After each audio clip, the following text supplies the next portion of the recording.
Well, good evening. It is time for us to talk again on this Wednesday evening. And it's just you and me talking tonight. I don't have any other guests joining me for this session this evening, but please do stay connected over the next couple of weeks. We have some interesting and wonderful people that are going to be joining us and just sharing their insights and their thoughts about their own adventures and their life story that we could just pick up some lessons from and learn to just equip ourselves for whatever we may be facing or challenging or whatever may be challenging us in life. Now, earlier this evening, my wife was pretty busy here at home preparing dinner. And it didn't matter where you were in the house, but there was just this aroma of something delicious that was being prepared that just filled up the home. Now, I'm not trying to score any points here, brownie points, by sharing this piece of information with you, but I am trying to make a point. The basis of what she was preparing was found in the correct mix of spices. You know, that's what I have very well learned. I can't say that I have practiced it well enough, but definitely something that I've learned about being in the kitchen, that, you know, if you have the right mix of spices, then you're going to get a good blend, not just for taste, but just give you that kind of aroma that makes you want to savor whatever is being prepared for the meal on that day. Now, as much as it takes the right blend, the right mix of spices to prepare a good meal, the same is true about leadership. Leadership is certainly not just one thing that it can be defined by in order for us to live up to the degree of leadership that we are called to in life. But there are many facets, there are different elements of leadership that need to come together. And when we blend these different aspects or facets of leadership, then we're able to rise to the fullness of whatever's been invested in us as an individual and whatever that capacity we've been granted to lead in. So I'm speaking to some leaders tonight, as we have over the last few weeks. But what I want to do, particularly on this night, just between you and me, before we start hosting some guests again next week, is to reflect on some of the conversations we've had in the recent weeks, and specifically focus on the elements of leadership in those conversations, and share that with you tonight, and hope that just reflecting on these, and perhaps if you've missed it previously, it is still going to be some sort of aid. It is still going to be some sort of value for you in moving forward in whatever capacity of leadership you are in. Well, good evening to you, Angelique. Thank you so much for connecting with us tonight and appreciating your shout out and your greeting. I say good evening to Chantal, and there are many others that are with us tonight online as well, but I can't quite see exactly who you are. You are hiding there behind the face of Facebook itself. Wow. Going back to this subject of leadership. So we want to go back and reflect. Now, it is famously said that leadership is influence. And we've heard that said many times by John Maxwell, been quoted by several others. And there is much truth in that. And what that leaves is it leaves every individual with the opportunity to lead, because every individual has the opportunity to influence one or other person. Whether you are a parent and that influence is over your children, whether you lead in an organization and that influence is over your people within the organization, whatever space you may be in, whether you're a teacher and so you have the opportunity to influence those who are in your learning environment, there is always the opportunity to influence, therefore, the opportunity to rise to a level of leadership. So, with every one of us given the opportunity and the potential to lead, I want us just to go back and reflect on some of the conversations we've had over the recent weeks and pick up on a few points that speak to us concerning our leadership. So the very first conversation that I'm going to pick up from is a conversation we had last week. And if you're with us, you would know that I was talking to Bishop David Aaron Lazarus last week. We spoke about the launch of his book. We spoke about just these years in leading what has become a successful, recognized, and admired organization. And there was so much of wealth in the conversation, Bishop. But one point I want to pick up on tonight is he made the statement, get up with ambition and purpose. Get up. And of course, he was talking about when you awake in the morning, wake up with ambition and purpose on your mind. Have ambition and purpose defined. Know when you open your eyes in the morning, or perhaps even before you open your eyes, have that motivation of ambition and purpose that will cause you to open up your mind or open up your eyes in the morning, rather. So we're talking about when you awake. And so what we're saying is, for a leader, when you wake up in the morning, be very clear about what is on your mind. Control, manage, be intentional about what your first train of thought is, and know why you are waking up in the morning. What do you do in the waking hours of your morning? What does that include? I mean, outside of responding to nature's call. We were on the road the other day, and my son said to me, Dad, you got to speed up a little bit because I think nature is calling. And some of us may have that natural tendency, if not most of us, have that natural tendency. And so we know there are certain things that is a non-compromise for the morning. But aside from those things, that is just the natural process of the natural habits that we have. What do we set up as the intentional habits of our lives in the waking hours of our morning? And a leader is very intentional about that. A leader is very specific. A leader is very directed in terms of what they do when they are rolling out of bed and getting ready. When their feet hit the ground, they have on their mind direction, at least for the first few hours of their day, if not the entire day, but they have intentional direction. And here's the thing. If we're going to be successful leaders, we had better have a plan, because if we do not have a plan, we cannot focus. And as often has been said, if we do not have a plan, then we are going to end up living out somebody else's plan. And essentially, when you're living in somebody else's plan, what that means is that they are leading your time. They are governing your time. And it's not you that's taking advantage of this great gift that has been given to every human on the planet, and that is 24 hours per day. It's a gift that has been given to us. So how we make use of that, we should be very intentional. Again, Bishop pointed out to us, get up with ambition and purpose. And I'm saying to every leader who's connected tonight, get up with ambition and purpose. It should not just be, just another morning and I wish I could sleep in for the next 5 minutes. Hey, we all have that on some days, or at least I could say that I do. There may be some super incredible humans out there who never experience that, but I certainly do, and I'm sure that some who are connected tonight have that experience. You just want to kind of roll over some days. You want to have that extra 5 minutes. But a great leader, a successful leader, is one who, on most mornings, is going to wake up with purpose and ambition on their mind. They're going to get up with a drive for that. The second conversation I want to pick up on is a conversation we had with a pastor in Israel a few weeks ago. And a statement that he made was competence drives confidence. Competence drives confidence. A leader is always learning. A leader always seeks the opportunity to learn. And we have said several times, met many leaders on this platform who most certainly spend their time reading, whether they are reading books by famous authors or their favorite text is their scriptural text, but they spend their time reading because it helps to train that brain. It helps to awaken the brain to the process of thinking as well. And so a leader takes every opportunity to learn. And of course, we can discover in today's society, we're no longer in that age of information. We have long past the age of information, but information most certainly is still much more freely available than it was generations previously.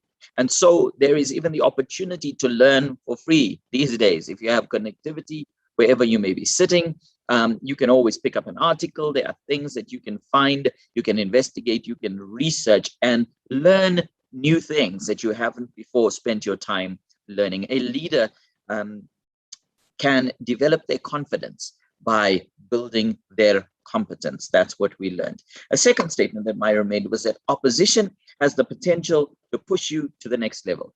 And let's face it, opposition feels terrible sometimes.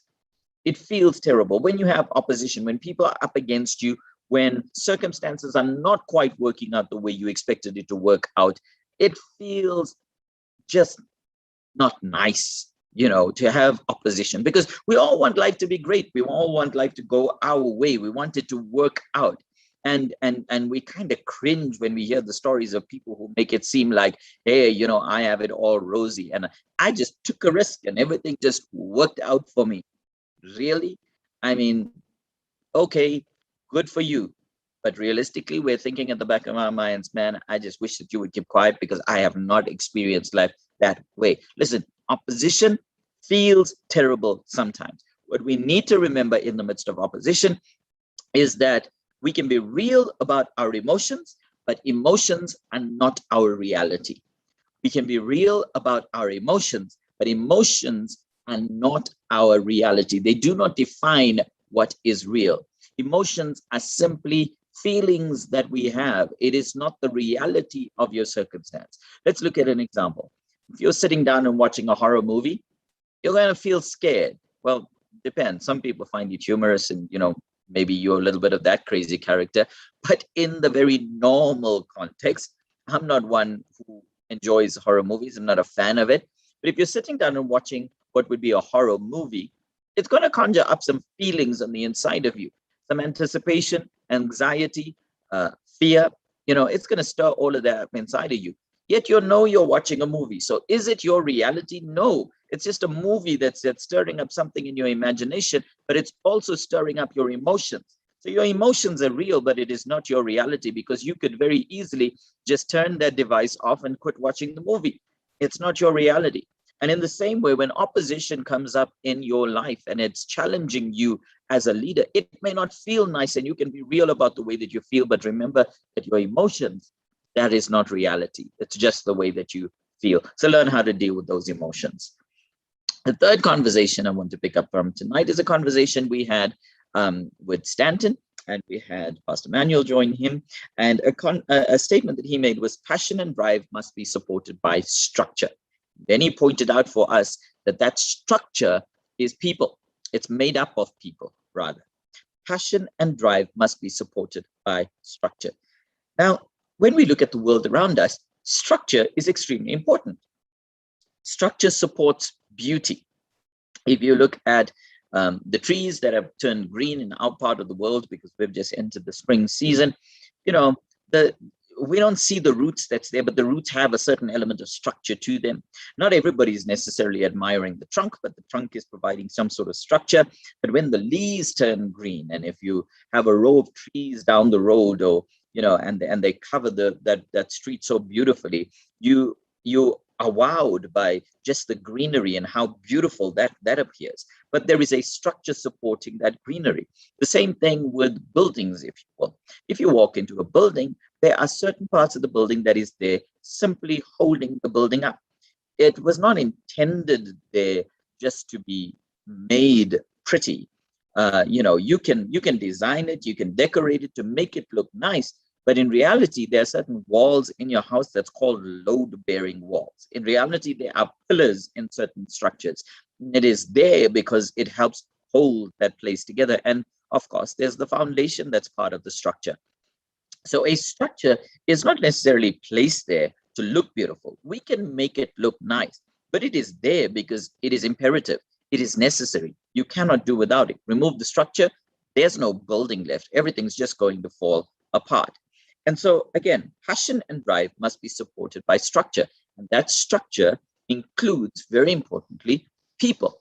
In other words, you and I can be passionate about something, but if we have no focus, no direction, we've got no system that we're working in, there's no process that we have, then our passion and drive isn't going to mean much. We have to place passion, we've got to place drive into a structure, whether that structure is a vision with a goal plan, with measurements in place, with perhaps a coach or a mentor to check in with, whatever that structure is. If that structure means that you, as a leader, surround yourself with a team of leaders who you are helping to develop, or a team of leaders who can help you to manage whatever organization you're in, and you select those leaders because those are leaders, and we learned in another conversation, select the leaders who are going to get you where you want to go.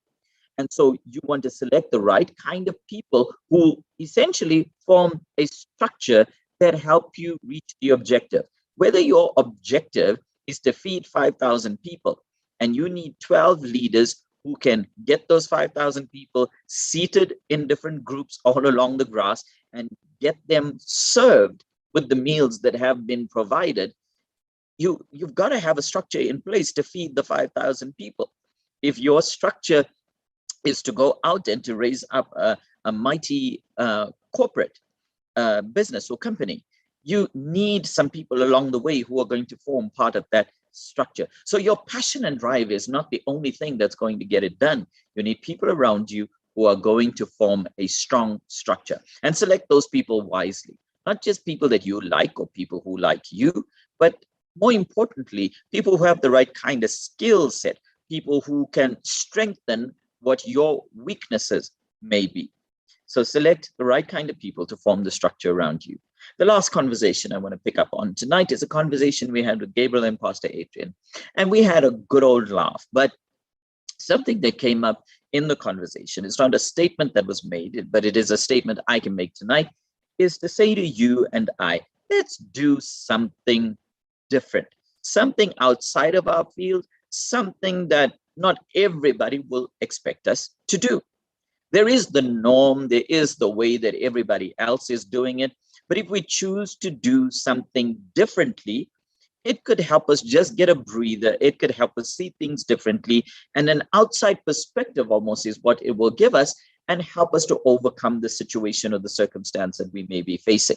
Now, we laughed about this because Pastor Adrian was the pastor in the conversation and Gabriel was the businessman in the conversation. And what we heard the two of them share was pretty interesting. Pastor Adrian advised us, or she just shared with us, when he needs to develop just an outside the box kind of thinking, when he's facing a situation, he spoke about reading and reading multiple texts, reading from different sources and researching and learning from whatever writings he's exposing himself to. And then Gabriel, being the businessman, was the person who said to us, well, one of the first things he does is that he goes to pray. Now, we laughed because it sounded almost as though the pastor was not praying, and that was not the point we were driving home. It is an expectation, and it's an everyday part of pastoring, if you will, or leading in whatever ministry circle, that you would spend time in intimate prayer. So that is almost the norm. And for Gabriel, he's a businessman. So you would expect that the norm is develop your management, learn your leadership, delegate, have vision, have strategy, focus on what's gone wrong, do your marketing. And yet we found each of them telling us something that we wouldn't quite expect, something that was out of the ordinary. Think outside the box. Whatever field you're in, whether you're the engineer or you're the minister, whether you are dealing in finance or you're working in marketing, don't just do it the way everybody else is doing. Sure, there may be some foolproof methods that have already been applied in your industry, and those are keys that you can already tap into to gain your success, to win in whatever environment you're in. And we cannot deny that. But do something differently. You're required to be an engineer within the four walls of your business space. And when you get outside of that environment, do something that an artist would do. And I mean, that's just a crazy example. And maybe some engineers would want to knock me over the head for saying that. But I'm just saying, apply yourself to something different. We learned that from the conversation with Gabriel and Pastor Avery. Now, these are wonderful points for us to just ponder on, to reflect on. And I do believe that it can help us to enrich our leadership and make us more valuable, make us stronger as leaders. Of course, you and I, most of us in this conversation tonight, do believe that the greatest leader who ever lived was the Lord Jesus. And when I consider Jesus, he woke up early and he went to pray. We find that in the scriptures. So when he woke up with ambition and purpose. He had a goal plan. He knew what those first hours of his day was going to be when he woke up in the morning. I was just distracted by Jerodi's comment that Gabriel is a wise man. The angel Gabriel most certainly is wise, but he's not the man. So I don't know who's that man you're talking about there, Jerodi. Although we all know why you have some sentiment of favor for this Gabriel guy. Going back to just wrapping it up around Jesus. Jesus woke up in the morning, went to pray. He woke up and he knew what he had to do for the day. He woke up with ambition and purpose. He had a plan of action in mind. Nobody else was going to govern his time. He managed and controlled his time and knew exactly what the waking hours of his day was going to be like. He was competent in the scriptures and in ministry. And before that, he lived the life of a carpenter. Not only that, but he knew how to care for his family. There were several things that Jesus was competent in. Not only did he know how to pray, he knew how to read the scriptures, he knew how to interpret the scriptures, he knew how to speak to lawyers, he knew how to speak to religious leaders, he knew how to speak to politicians.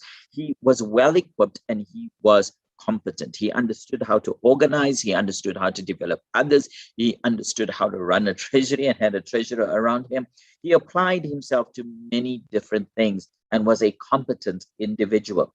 Jesus was passionate about his purpose, but that purpose that Jesus was passionate about has left generations after him, generations of people as beneficiaries of his blessing. In other words, he had structure. He selected his 12, he built a structure around him. And that structure continues even today through the local church and the many of us who are connected to a local church. We form part of that structure. So Jesus had passion, Jesus had drive, but Jesus built a structure. And through that structure, the organization that he established continues many generations later. Then Jesus sat with those whom others thought he should not be seated with. He did things differently. He thought outside the box. He didn't just stick to whatever the routine of the day was.